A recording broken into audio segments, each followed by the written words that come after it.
It was supposed to be one of the most reliable engines ever built. A workhorse, a legend. The kind of engine you could abuse, neglect, and still expect it to fire up every morning like nothing happened. The Chevy 5.3 Vortec. Millions of trucks, SUVs, daily drivers, fleet vehicles, work trucks that hauled trailers 6 days a week, family Tahoes that never missed a school drop-off, Silverados that sat in construction site parking lots, covered in dust, baking in the summer heat, all powered by this one engine. For years, it built a reputation that bordered on bulletproof. Mechanics trusted it. Fleet managers swore by it. Owners bragged about it at tailgates and in parking lots. 200,000 miles and still running strong. Never touched anything but oil changes. Best engine GM ever made. Those were the stories people told. And for a long time, those stories were true. So why did it suddenly become a nightmare for so many owners? Why did an engine known for longevity start failing in ways no one expected? Why did forums fill with horror stories? Why did repair shops start seeing the same problems over and over again? And more importantly, was it really the engine that failed, or something deeper in its design? Because the truth behind the 5.3 Vortec isn't simple. It's not a story of one bad part, one manufacturing defect, one assembly line mistake. It's a story of innovation, compromise, and one decision that changed everything. To understand the problem, you have to go back to where it all began, the early 2000s. General Motors was in a transition period. The automotive landscape was shifting beneath their feet. Fuel prices were rising, emissions regulations were tightening, environmental pressure was mounting, and yet, customers still demanded powerful V8 trucks. They wanted towing capacity. They wanted acceleration. They wanted that deep, rumbling V8 sound when they pressed the gas pedal. But they also wanted better fuel economy. They wanted to stop at the gas station less often. GM was caught in the middle. Build the same thirsty V8s and lose customers to more efficient options, or find a way to make the V8 more efficient without sacrificing what people loved about it. That's when GM introduced the LS-based truck engines. Modern, lightweight, and efficient compared to older small block V8s.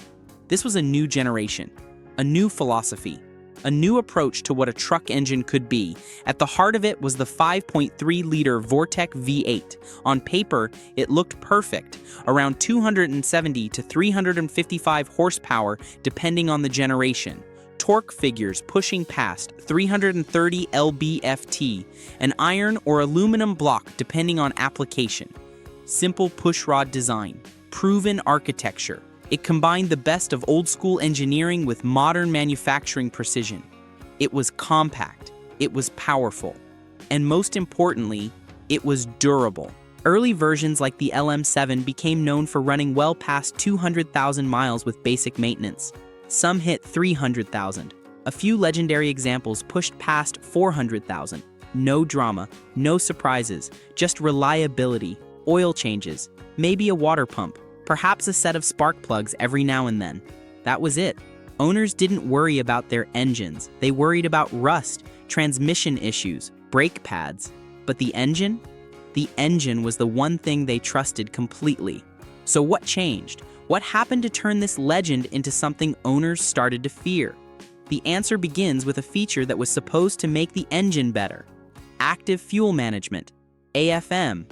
It sounds harmless, even impressive. The kind of feature you'd see advertised in a commercial with dramatic music and sweeping camera angles. Intelligent cylinder deactivation, better fuel economy, fewer emissions. Under light load, the engine would shut down half its cylinders, turning a V8 into a V4, saving fuel, reducing emissions, giving owners the best of both worlds. On paper, it was genius. In the boardroom, it probably looked like a breakthrough. In reality, it became the engine's biggest weakness. Here's how it worked. Special lifters inside the engine could collapse on command, preventing certain valves from opening.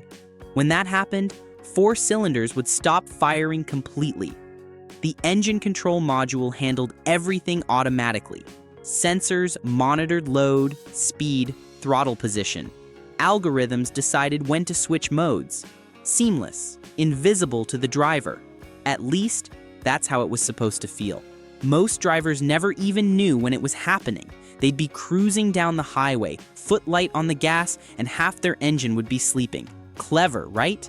But inside the engine, things were getting complicated. Those lifters weren't simple anymore. They weren't the robust mechanical lifters that had worked reliably for decades. These were hydraulic marvels, tiny engineering achievements packed into a small metal cylinder. They relied on oil pressure, tiny passages, and precise timing to function correctly. Springs, locking pins, solenoids, all working together in perfect harmony. When everything worked right, it was impressive. But when something went wrong, and that's where the problems began. Over time, oil flow would become inconsistent, not dramatically, not in ways that would trigger a warning light. Just small variations, tiny inconsistencies. Sludge would build up, even in engines with regular oil changes, even with good quality oil. Microscopic particles would accumulate in those tiny passages, and when that happened, those lifters could fail. Not gradually, not with warning signs. Suddenly, one day the engine runs fine. The next day there's a ticking noise, a roughness at idle, a check engine light that won't go away. A collapsed lifter meant a dead cylinder. Misfires, ticking noises that got louder over time, loss of power that made merging onto highways feel dangerous. Owners would describe it the same way. It happened overnight. Drove fine yesterday. This morning it sounds like a diesel. I thought something was loose under the hood. In some cases, the lifter would seize completely, damaging the camshaft. Metal on metal. Scoring. Gouging. Irreversible damage. And now you weren't looking at a simple fix anymore. You weren't replacing a single part. You were looking at a full engine teardown. Pulling the heads, removing the camshaft, inspecting every lifter, every lobe, every surface. Labor hours piling up, parts costs climbing, rental car fees adding insult to injury, repair bills that made owners question whether the vehicle was even worth fixing. But that wasn't the only issue. There was another problem. Quieter, slower, but just as destructive. Excessive oil consumption. It started showing up in forums around 2010. A few posts here and there. Owners mentioning something strange. Their engines were burning oil. Not a little, a lot. Sometimes a quart every 1,000 miles. Sometimes every 800. Sometimes worse. At first, it didn't seem like a big deal. Older engines burn oil. It happens. Just top it off and keep driving. Check the dipstick more often. Keep a quart in the garage. No big deal, right? But then came the real question. Where was the oil going? There was no puddle in the driveway. No visible leaks. No blue smoke from the exhaust. At least not at first. The oil was disappearing into the engine itself. The answer pointed back to AFM again. When those cylinders shut down, oil would accumulate in the deactivated cylinders. The piston rings, already under less pressure during shutdown, would allow oil to slip past. Normally, combustion pressure helps seal the rings against the cylinder walls. But in a deactivated cylinder, that pressure doesn't exist. The seal weakens. Oil creeps past, and it doesn't just sit there, it burns, slowly, invisibly, one molecule at a time. Over time, this led to carbon buildup. That burnt oil left deposits behind, on the pistons, on the rings, on the valve faces. Those deposits caused more problems. Stuck rings, reduced compression, even more oil slipping past. It became a cycle. Burn oil, build carbon, burn more oil. The engine was slowly poisoning itself, and eventually, engine damage. Spark plugs would foul, covered in oily deposits. Misfires would follow. Catalytic converters would clog. Damaged by the oil residue passing through the exhaust. Expensive components ruined by a problem that started inside the cylinders. Some drivers didn't even realize what was happening. They'd go months without checking their oil. Why would they? The engine had never given them trouble before, and then one day, the oil light would flicker. By then, the damage was done. Starved of lubrication, bearings wearing, surfaces scoring, an engine that should have lasted another 100,000 miles. Dying early. But here's where things get even more complicated. Not every 5.3 Vortec had these problems. Some engines ran perfectly for years, decades even. Owners who never experienced a single AFM-related issue. Owners who would read the forum horror stories and wonder what everyone was complaining about. Mine has 180,000 miles and runs like new. Never had a problem. Best truck I ever owned. And they weren't lying. Others failed early. 60,000 miles, 80,000, sometimes even less. Same engine, same design, same parts, different outcomes. So what made the difference? Maintenance, oil quality, oil change intervals, driving habits, climate, how hard the truck worked, how often it sat idle. This engine became incredibly sensitive to how it was treated. Skip oil changes? You're asking for trouble. Use low-quality oil? Even worse. Those tiny passages in the AFM lifters need clean, consistent lubrication. Short trips, constant stop-and-go driving? That AFM system is working overtime. Activating, deactivating, cycling through modes hundreds of times per trip, and wearing itself out faster. Highway cruising was gentler. Long trips let the engine warm up completely. Oil flowed properly. Everything worked as designed. But city driving, delivery routes, constant starts and stops, that was the worst-case scenario for this engine. In other words, the engine that was once forgiving became demanding. The old Vortecs could handle neglect. They could handle cheap oil. They could handle owners who forgot about maintenance schedules. This one couldn't. And for many owners, that shift went unnoticed. They treated it like the old Vortec engines, because why wouldn't they? It had the same name, the same reputation, the same Chevy badge, but it wasn't the same anymore. This was a modern engine, with modern complexity, and modern failure points. By the time the issues became widely known, forums were filled with stories. Ticking noises at startup that wouldn't go away. Engines shaking at idle like they were about to stall. Sudden misfires on the highway at the worst possible moments. Dealerships diagnosing failed lifters. Worn camshafts. Excessive oil consumption that GM would sometimes deny was a problem. Repair bills climbing into the thousands. 3,000, 5,000, 8,000 for a complete engine rebuild. Insurance wouldn't cover it. Warranties had expired. Extended coverage had been declined. Some owners chose to fix it. They loved their trucks. They'd invested too much to walk away. Others replaced the entire engine, dropped in a remanufactured unit and hoped for better luck the second time. And some simply gave up on the vehicle altogether, parked it, sold it at a loss, walked away from a truck they thought would last forever. The betrayal stung, because they'd done everything right, or at least they thought they had. But here's the twist. GM knew about these issues. They weren't blind. They weren't deaf to customer complaints. There were technical service bulletins, documents sent to dealerships describing the problems, recommending specific repairs, acknowledging that something wasn't right. Software updates were released. Attempts to make the AFM system cycle less aggressively, to reduce wear on those fragile lifters, even redesigned components in later models, stronger lifters with better metallurgy, better valve covers to address other oil-related issues, updated oil deflectors to manage flow more effectively. They tried to improve the system, and in some cases, it worked. Later versions of the 5.3 saw improvements in reliability. The 2014 Plus models with Gen V architecture addressed some concerns. Different lifter designs, different oil specs, better engineering overall. But the reputation had already taken a hit, because once an engine gains a reputation for failure, it's hard to shake. The internet never forgets. Forum posts live forever. YouTube videos get millions of views. Word of mouth spreads through families and friend groups, especially when the failures are expensive, especially when they happen to people who trusted the brand. So does that mean the 5.3 Vortec is a bad engine? Not exactly. In fact, in many ways, it's still a very good engine. The base architecture is strong. The block is durable. The rotating assembly is capable of high mileage. The heads flow well.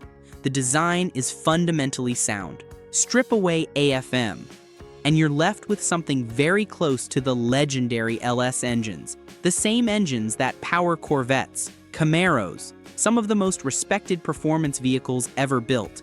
And that's exactly what some owners started doing. AFM delete kits became popular, almost essential for owners who wanted to keep their trucks long-term, removing the system entirely, replacing the AFM lifters with standard flat tappet units, installing a new camshaft without the AFM lobes, reprogramming the ECU to eliminate the cylinder deactivation mode, turning the engine back into a full-time V8. No cylinder deactivation, no complex lifters, no oil pooling issues, no more worrying about whether today would be the day something failed. And suddenly, the reliability improved dramatically. Owners reported engines that ran smoother, quieter, without that subtle vibration that AFM sometimes caused. More importantly, they reported engines that kept running, mile after mile, year after year, but that solution came at a cost. Time, money, mechanical expertise. Parts kits could run several $100s, labor added more. Programming required specialized tools or expensive dealer visits, not something every owner could afford, not something everyone even knew was possible, so we're left with a paradox. An engine that can be incredibly reliable once you remove the feature that was designed to make it better. A system meant to improve the engine that ended up hurting it. And that raises a bigger question. Was AFM worth it? Did the fuel savings justify the long-term reliability risks? The math is complicated. Maybe you saved a few $100s in gas over the life of the vehicle, maybe less. But if you faced a $4,000 repair bill, those savings evaporated instantly. For some drivers, maybe AFM was worth it. The ones who got lucky, the ones whose engines never had problems. For others, absolutely not. Because when an engine fails, fuel economy doesn't matter anymore. What matters is getting to work, getting your kids to school, making that delivery, living your life without wondering if your truck will start tomorrow. What matters is trust. And for many owners, that trust was broken. Not by a bad engine, but by a good engine made complicated. But there's one more layer to this story, because the 5.3 Vortec didn't exist in isolation. It was part of a larger shift in the automotive industry, a shift toward efficiency, toward emissions compliance, toward government mandates and corporate fuel economy standards. Every manufacturer faced the same pressures. Every engineering team looked for solutions. Some chose turbocharging, some chose hybrid systems, some chose smaller displacement engines. GM chose cylinder deactivation. And in that shift, complexity increased across the entire industry. Engines became smarter, packed with sensors, managed by sophisticated computers, but also more fragile, more dependent on perfect conditions, perfect oil, perfect maintenance, perfect driving habits, more sensitive to neglect. The 5.3 Vortec is a perfect example of that trade-off, a strong foundation, complicated by modern technology, a reliable design, pushed to meet new demands, and sometimes pushed too far. It's not unique in this regard. Many modern engines face similar challenges: efficiency versus reliability, innovation versus proven simplicity. The 5.3 just happened to be one of the most visible examples, because there were so many of them on the road, because owners expected so much from them. So the next time you hear someone call the 5.3 Vortec a nightmare, ask yourself this: are they talking about the engine or the system built around it? Because underneath the problems, there's still a solid V8, still capable of going the distance, still capable of hitting those legendary mile markers if treated right, but only if it's understood, only if it's maintained properly, and sometimes only if it's modified. That's the hidden truth. The Chevy 5.3 Vortec didn't start as a reliability nightmare. It was born as a champion. It became a nightmare when innovation collided with reality, when engineers tried to make it better and accidentally made it fragile. And in that collision, the line between progress and problem became very, very thin. The 5.3 Vortec teaches us something important about modern engines. More technology doesn't always mean better. Sometimes simpler is stronger. Sometimes the old ways worked for a reason. And sometimes the best thing you can do for a modern engine is make it a little less modern. If you found this breakdown insightful and you want more deep dives into the engines that shaped the automotive world, the good, the bad, and the misunderstood, make sure to subscribe, because every engine has a story, and the next one might change how you see your own car.